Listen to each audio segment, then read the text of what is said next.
Hello, everybody. Welcome back to another episode of the big TEW save for WWE. We're here in TEW 2016, and we are on the very last stretch of the series, at least for 2020. We are going to WrestleMania 30. WrestleMania 30 will be the last episode of this series to take place in TEW 2016. And then it will go on to TEW 2020. And I'm excited. I hope you all are excited. And we have so many things to get ready for WrestleMania. The matches are going to be made. Everything is going to be exciting. We're going to have a pre... And I don't think I don't know if I announced this because there's so many matches on the pre-show. And that's kind of why I'm excited to get to TEW 2020 because the shows can be longer than just 4 hours. I can fit all my matches on there. We are going to have a pre-show for 2016, which will basically just be a B show that is a one-time deal recording on TEW 2020. Or not on 2016, I'm sorry. I'm just kind of speaking out my ass at this point. That will have its own matches that will have to be made ready. So hopefully you guys are all excited about that. And let's just jump right in. In the first Dark Show match, Reign defeats local talent Kimber Lee with a backstabber for the win. Gets a 59. Pretty good rating, considering her kind of place on the card. And next up, we have the Young Bucks taking on a local team of Afa Anawahi Jr. and Chris Gray. The Young Bucks go over with a moonsault for the win. Kind of just, it's a very short match they're not going to do at the Bang for your buck. So the Young Bucks getting the win in a quick fashion in 5:43. And then we have the opening to the show, in which Daniel Bryan... It starts with Daniel Bryan coming out.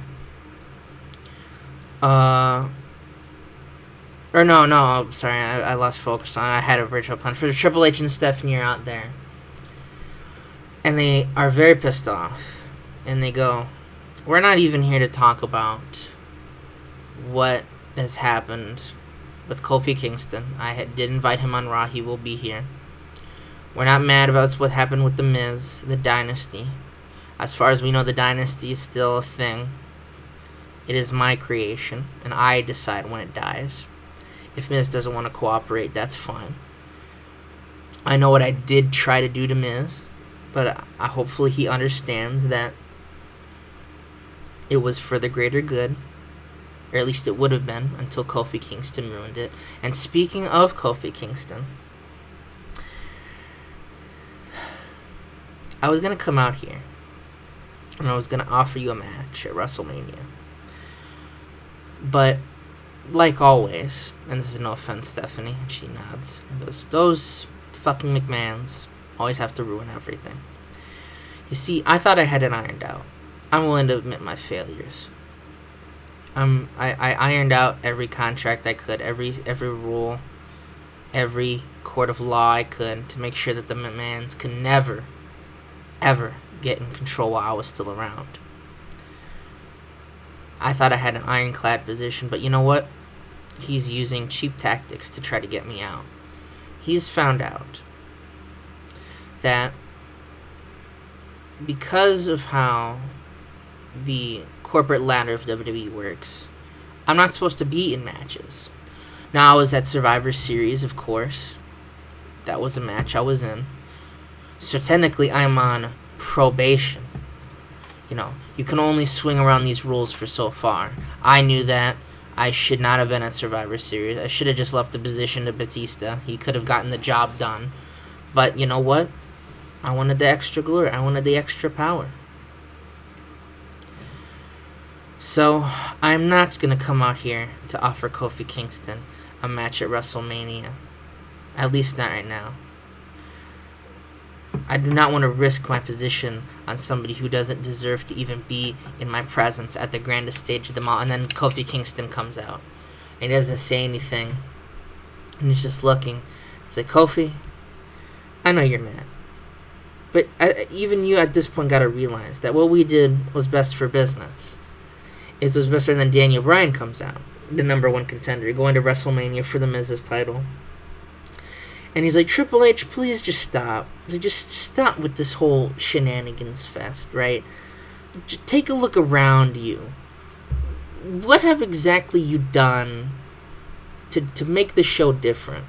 You've brought some attention to The Miz. You've elevated him by force. You've not changed anything. No one's really been fired. No one's been that. Just admit it. Just admit that this was all for you. You don't give a shit about this company. You don't give a shit about wrestling. You give a shit about yourself. That's all you ever have been. So just admit that. And Triple H is pissed off. He goes, you want to talk that smack? You want to talk that smack? And you can hear Daniel Bryan in the background go, oh, I feel a tag match coming on. I feel a tag match. And he goes, you're going to be in a tag match. Main event with Kofi Kingston against Sports Entertainment Security. And Daniel Bryan's like, oh, wow. Real creative there, Trips. Real bad. And Triple H is just, he's fucking pissed off. And Kofi Kingston still just stares at him. And stares at him. And that's how we end the first opening segment.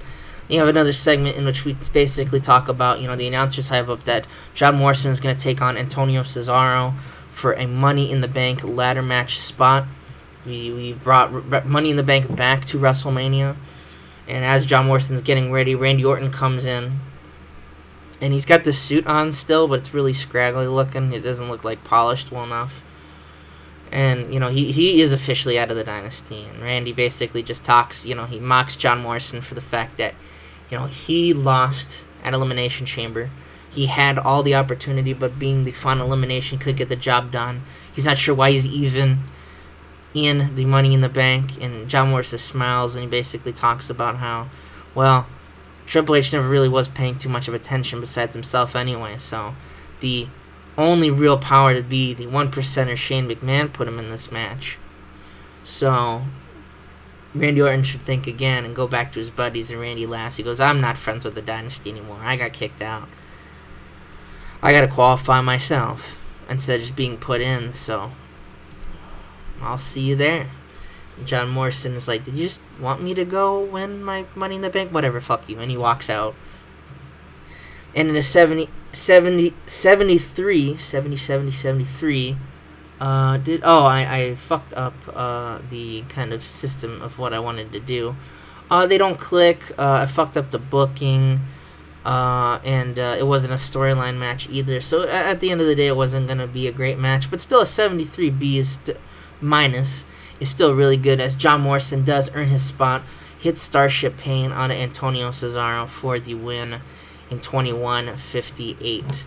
I always gotta be careful with the booking notes, so that was my bad. And then in a kind of squash match, Bo Dallas takes on Sami Zayn. Sami Zayn does beat Bo Dallas with the Brain Buster for the win in 9:50. And obviously, out comes Austin Aries. He's on the ramp. Kevin and Sammy, they don't have mics. They're in the ring. And Austin Aries goes, you know what? Congrats on a good win. I beat Samoa Joe clean. I did not cheat at all. I did nothing wrong.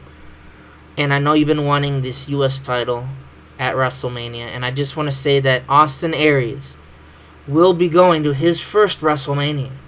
And the crowd is like popping. They're like, yes. They're doing the yes chants. When I fight next week Randy Orton in a Money in the Bank qualifying match. Whole crowd boos. Sami Zayn, Kevin Steen are obviously pissed off. Austin Aries just laughs his ass off as he walks away. And that's being the end of that. I'm going to use pre-booking for the first time, so I'm going to pre-book singles. A lot of matches in this. It's going to be Randy versus Aries, Money in the Bank qualifying match. Not MTV.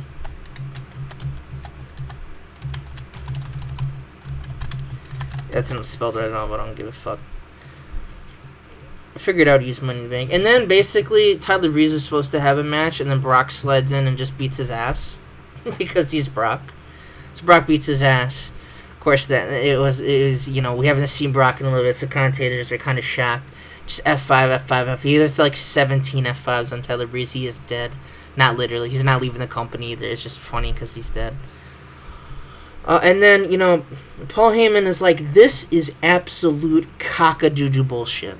There is no way that Brock Lesnar is not on the WrestleMania card. You all have to be fucking crazy. Like, who do we got? Oh, we got John Cena. Oh, do. We got Daniel Bryan and The Miz, an absolute joke. Brock has been screwed out of his title shots ever since he's come back. This whole dynasty thing is cracking apart. Yet somehow in all this chaos, Brock doesn't have a WrestleMania match. He's the best in the world. He gets, and then CM Punk's music hits, and he's like, hold on there, player. I couldn't help you notice the copyright infringement of the best in the world. Now, the best in the world moniker is something that is very, very near to my heart, and I'm very confused as to why you think that you own that. And Paul's like, Punk, Brock is the best in the world. He is the greatest of all time. He destroys fools left, right, and center. You can't even begin to be compared to that level. And that's when Chris Jericho's music comes in. He rolls into the ring too, and he's like, I know what Punk's going to say. Punk's like, you're a loser. And Chris is like, I know, I knew that was coming. But, quick drink break. I truly am the best in the world. Now, I haven't been on much of a lucky streak as of late. But much like Brock Lesnar or CM Punk, you can't have WrestleMania without Chris Jericho. And I also happen to think that I am truly the best in the world at what I do. So, I'm the GOAT. So, Brock, Punk, why don't we settle this at WrestleMania? I might not be the matches you guys want. And then Punk just fucking knocks Jericho from behind, laughing his ass off. Brock picks up Punk quickly, F5s. F5 to Jericho. And he's doing like the thinking like emoji thing the whole time this is going on. And he's like, you know what? I couldn't agree more. See you guys at WrestleMania. So WrestleMania match can confirm. Triple threat. Who is the best in the world? Jericho, Punk, or Lesnar? We'll have to see then. And in an 83 match, Astra Dula defeats Velvet of the kind of face Divas team in 1745 using underhanded tactics, using some weird voodoo magic bullshit, as she always does. And we have another kind of clash between just the various Astrid runs away as the faces come down. Bailey's there for some reason, I forget. Oh, because Bailey's like a protege to some of the more veteran faces. They all just kind of fight the Coven. The Diva Wars are officially underway. We've seen this angle kind of a bit, but you get a sense with this one that it's really coming to a head. That the Coven have to be stopped. The Coven, they're pulling their forces, the faces, to try and stop the Coven. What could this mean for WrestleMania? And basically, we see the tag team champions Dolph Ziggler and Ted DiBiase Jr. yucking it up with their titles. They turn the camera and they kind of, well, not in a heel way, in a face way, like they're excited. They talk about how the much success they've had since combining their forces together, how they really are an awesome tag team, and they want to prove that at WrestleMania. They both lost at WrestleMania last year, and that was unfortunate. They don't want to have a repeat. They want to prove themselves at WrestleMania. So, first thing they announced is that as the tag holders, they have the power, much like in TNA. They don't, but they're like taking a TNA jab, because fuck TNA. They got their belt on. I think they got their belt on Rob Van Dam now, because, that's sad. And they're like, look, the WrestleMania pre-show, no matches have been confirmed pre-show, so you know what? We're going to have two teams go at it to see who can be the number one contender after WrestleMania. We want to give opportunities to smaller teams. Now, the Shield are going to be involved in a qualifying match to get into that match because they suck, and we've beat them twice now. And Sabin and Shelley come in. They're like, whoa. We talk about opportunities. You can't just put us on the pre-show. And Dolph and Ted are like, we weren't even going to talk about you guys. We were going to talk about Air Harem, I think. That dude with the anime body pillow. It's pretty fucking funny. They were going to have a shot at it as well. But you guys... Yeah, you know what? We'll face you at WrestleMania, I guess. She was like, well, the Motor City Machines are not I guess. You guys can't just fight us at WrestleMania. And Dolph's like, yeah, we can't just fight you guys. We want to have a multi-man match. Multi-time tag matches are awesome. They always get good ratings at WrestleMania. They both wink at the camera. Kind of cocky sons of bitches. And Dolph's like, you guys will be in it, and other guys will be in it. So, think of that. And Shelly's like, Saban's like, did you really just do that? Did you really just fuck up our chances of getting one-on-one? And Shelly's like, damn it. So, we can't confirm 2 matches. I believe, is that match next? No, we have a promo from The Miz. And The Miz, we see him in Hollywood. We see him in a big old, like, not in like a mansion that's overdone. He's in like some movie studio doing a tour, talking with producers, like a montage. And then he turns to the camera, he's got sunglasses. He's like the Johnny Cage, like, put the sunglasses down your nose. And he's like, Daniel Bryan, you say that I haven't been myself. You say that I've just been used by Triple H. Well, you know what? I am going to be myself. Which is, I'm not there today. And I know that pisses you off. At the end of the day, I am The Miz. I was The Miz. And The Miz is always awesome. Now, just because I'm doing this doesn't mean I haven't learned a thing or two. In that ring, I will out-wrestle you at WrestleMania. There's no doubt about that. But I'm too busy to confuse myself with the likes of you, at least for right now. Maybe I'll see you next week. I probably will. You know, it depends. My schedule is very busy, Daniel. So, I'll see you there. And he flips his sunglasses up and goes right back to doing what he was doing. Cocky asshole with the WWE title. The non-wrestler, I guess you could say, The Miz at this point. Oh, and here's this match in which we have Evan Bourne and Yujiro Takahashi in a match trying to get at WrestleMania. That was their goal. This could be an ultimate opportunity. It's not the main show, but the pre-show is still WrestleMania. We're treating it as a big deal. And they do, in fact, beat the Shield with whatever the fuck Yujiro's finishing move is. I'm not even going to try to pronounce that. Defeat Roman Reigns. Roman being the weak link with a 68 for some reason. Usually it is a little better. But both teams doing pretty good. Airham have earned their shot going over the Shield to get a chance at the World Tag Team Champions. Of course, the Shield are not too happy about that. They all run into the ring and they start beating the crap out of Evan Bourne. They beat up the body pillow. They try to give the body pillow a triple power bomb. But all of a sudden, Alex Riley sprints out from the back and he fights off the Shield. And the Shield are like, Alex Riley, really? And they eventually just kind of just leave because the numbers aren't an advantage anymore. And Evan Bourne and you're like, Alex Riley, really? And Alex Riley is like, yes, Alex Riley. It's like, okay, dude, calm down, bro. You know, what the fuck? And in our main event, 68B+, Kofi Kingston and Daniel Bryan defeat Sports Entertainment Security in 1922 when Kofi Kingston hits Trouble in Paradise on Kane after Daniel Bryan gets the Yes Lock locked onto the Big Show at the same time. Both guys really getting, really kind of just showing off their skills, showing off their moves, which leads to Daniel Bryan getting the win Kofi getting the win after a long hiatus off of Raw. And after that, Triple H is storming down and he's pissed. He's absolutely pissed. And he's like, you know what? Fuck it. My CO position's on the line. Shit. I could just do whatever I want. I could do whatever I want. After WrestleMania, I can literally do what I want. I'll have so much power. But there's one, if I gotta beat you, Kofi, I'll do it.